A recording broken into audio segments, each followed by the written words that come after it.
The movie opens in the year 2003, and we see a woman named Sonia and her daughter Claire arriving at their mansion. Claire wants to see her dad Henry, but her mother denies her, citing his busy schedule. Turns out Henry works for Minos, a company that designs escape rooms. They trap people in those rooms to organize the survival games, while the rich folks bet on winners. Later on, Sonia walks into her husband's office and expresses her wish to end their relationship. This reveals that they are not on good terms. Henry, who is already frustrated by his work, asks her to take a breather and they'll talk in an hour. "You can't escape from this room," says Henry. As a result, she goes for a quick swim and then heads to their sauna room. While relaxing there, the door suddenly locks up and the temperature starts to rise every few seconds, freaking her out. Moments later, some riddles appear on the steamed door, which makes her realize that her husband is playing a death game with her. Although filled with panic, Sonia frantically tries to find her way out of the room. She eventually solves the riddle and finds a magnet hidden under one of the lava rocks. She uses it to slide open the metal bars that are locking the door. Sonia manages to slide 2 of them, but her lungs give out while proceeding with the last one, causing her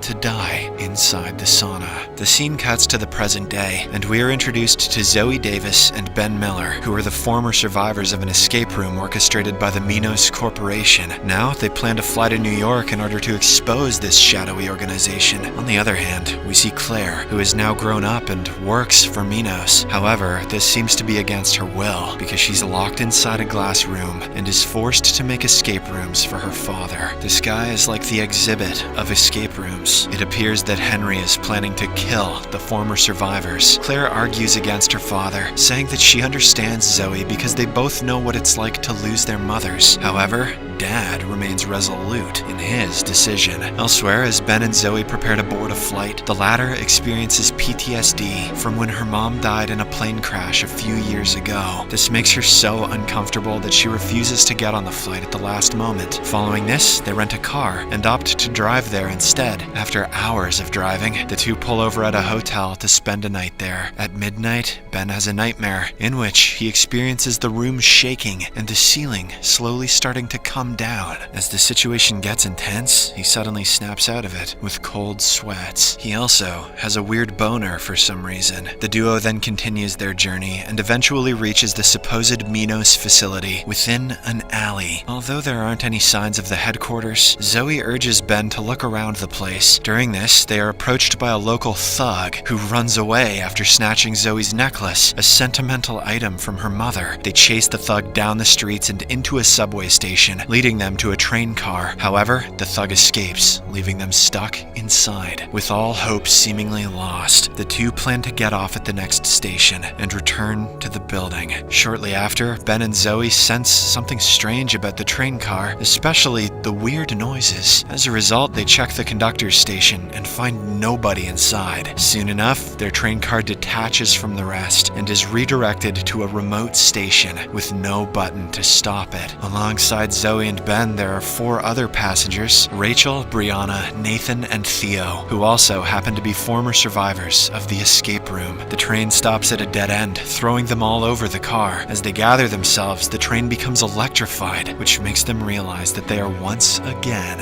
in Minos' deadly game. Theo wants to get home for his wife's birthday, so he presses a button in the train in hopes of summoning assistance. However, he only gets a pre-recorded message. "Hi, mystery recapped here," it says. "In today's movie, you're all fucked." Realizing that they must play the game to survive, the group splits up to find clues. Nathan discovers a hidden bag containing a towel and a metal handle, while Brianna finds a locked trap door. Soon after, they learn that they must collect alphabetic tokens for the conductor's slot machine to escape. They also notice a sign that says all false advertising must be pulled. In an attempt to figure out its meaning, they find several advertisements with some alphabet missing in it. At this point, Zoe realizes that there are 26 handles, similar to the 26 letters in the alphabet. Following this, they pull out the corresponding handles to each letter that's missing, which actually works. They then begin begin recovering several coins from the handles. As the electrification intensifies, Theo becomes its first victim because he didn't know the alphabet, resulting in his tragic demise. With the rest of their clues getting singed, Zoe looks at the letters they collected and spells out the words, "Welcome back." She then helps the group get the last few tokens and insert it in the slot, ultimately opening the trap door. Fortunately, they all quickly jump down as the train car gets engulfed by electric current. After this, they find themselves in an elevator that leads them further underground. Rachel rushes to open the door for the next room, but the others suggest that they act calmly. They then introduce themselves and also share their past histories. Nathan discloses that his escape room group comprised of all priests like him. Brianna's were all influencers. How did they figure anything out? And Rachel's group consisted of people who can't feel physical pain.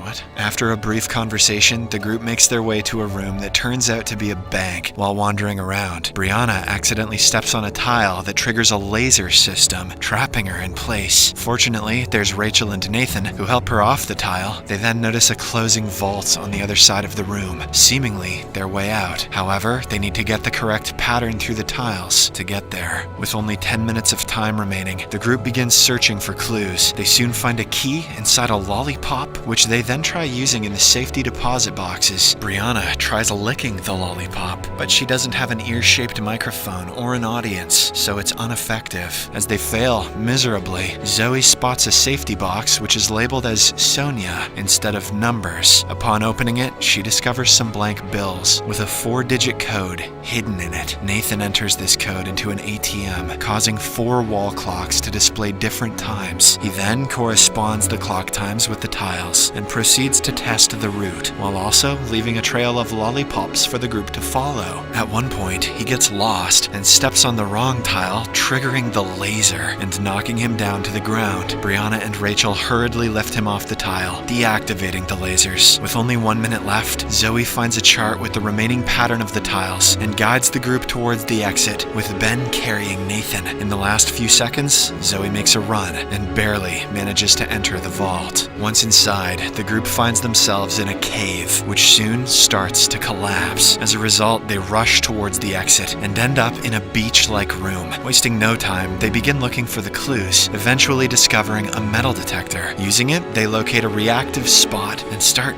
digging. They soon unearth an anchor, but before they can take it out, the beach is revealed to be covered with quicksand that begins to suck Rachel in. How did Henry afford all this shit? Seeing this, Nathan decides to save her, so he ties a rope around himself and dives into the sand to lift her up. The group manages to pull Rachel out, but the rope snaps before they can rescue Nathan, who is then swallowed up by the sand. Despite the tragic loss, there's no time for mourning, so they grab the anchor and use it as a key to access a beach hut. Inside, they come across a locked refrigerator, which they believe to be an exit. For Indiana Jones, maybe. While searching for a key to it, Zoe turns on a switch, changing the daytime to night and activating the lighthouse outside. She then heads to its top to find further clues, while Ben locates the refrigerator's key inside a mannequin. He quickly hands it over to the women, who then open the refrigerator's door, finding the way out. Meanwhile, Zoe finds an alternate route out by prying open one of the room's decors. She believes that this will allow them to escape the entire game. As the beach starts sinking, the group gets into an argument as to which route to take. In the end, Rachel and Ben head for the lighthouse, while Brianna takes the main exit. Rachel climbs to the top, but Ben can't make it as the ladder closes, causing him to fall into the quicksand. Zoe is left in shock, but Rachel convinces her to keep moving before it gets too late. They're just men. It doesn't matter if they die. Following this, the two make it to a manhole. Zoe, who is overwhelmed by her friend's death, starts blaming herself. Rachel tries to console her, saying that it's Minos' fault, not hers. She also reminds her that they need to stop Minos if they want to be free forever. This convinces Zoe to keep moving, and the two navigate through the manhole. Not long after, they find a ladder, enabling them to emerge into the city streets. Although overjoyed at first, first, their happiness is cut short when they encounter a panicking Brianna looking for the clue. This makes them realize that they are still in the game. Since Brianna has been there for a little while, she informs them that it rains acid every time the timer gets to 0, and that they need a key to a rolling shutter. They somehow manage to locate the key, but it's not enough, because there's another set of locked doors. The timer runs out, but quickly, a sunshade pops out in the nick of time to protect them. Just then, they hear a phone booth ringing, but they can't get inside due to another lock. At the same time, they hear a news broadcast playing on a TV in the store, which gives them a clue.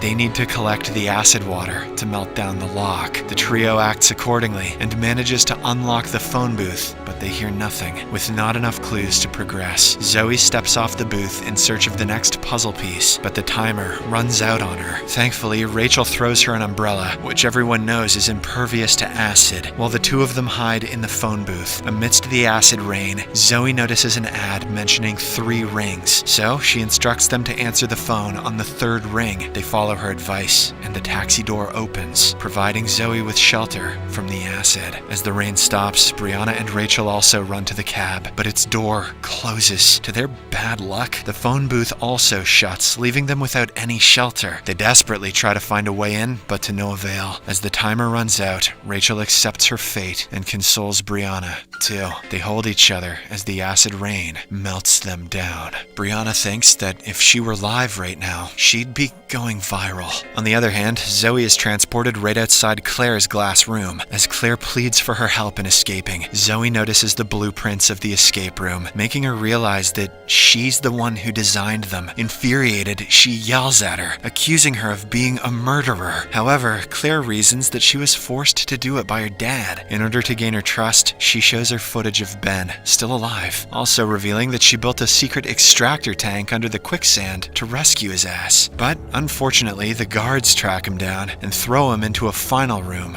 the sauna. Upon witnessing this, Zoe asks Claire to do something, to which the latter asserts that she has to get her out of the room first. For that, they must solve another puzzle. Claire also tells her that they only have 2 chances left before the room's oxygen gets cut out. Upon learning of all of this, Zoe helps her in decoding the puzzle and eventually unlocks the door. But before they can run away, Henry shows up and holds them at gunpoint. The situation is tense, and it appears that the girls are going to be killed. But right then, Claire's companion shoots Henry on his shoulder, enabling her to lock him inside the glass room. Riddle me that, bitch, says Claire. The girls then head towards the control room to override the sauna room and save Ben from getting burned. After doing so, Claire hands Zoe her father's car, revealing that her coordinates to the Minos' headquarters were correct. She also shares her decision to call the police once Zoe reaches a safe distance. By the time Zoe arrives at the headquarters, the police and paramedics are already there. She goes searching for Ben and finds him being taken into an ambulance. She tells him that the game is finally over, and everything is going to be fine. Unless, of course, this is all just another escape room. Meanwhile, Claire goes back to talk to her father. Through their conversation, we learn that Claire was the one to build the sauna room and kill her own mother, solely to impress her father. However, she expresses her disappointment on how he took all the credit for it. In the end, she enters the wrong codes and cuts off the oxygen supply from the glass room.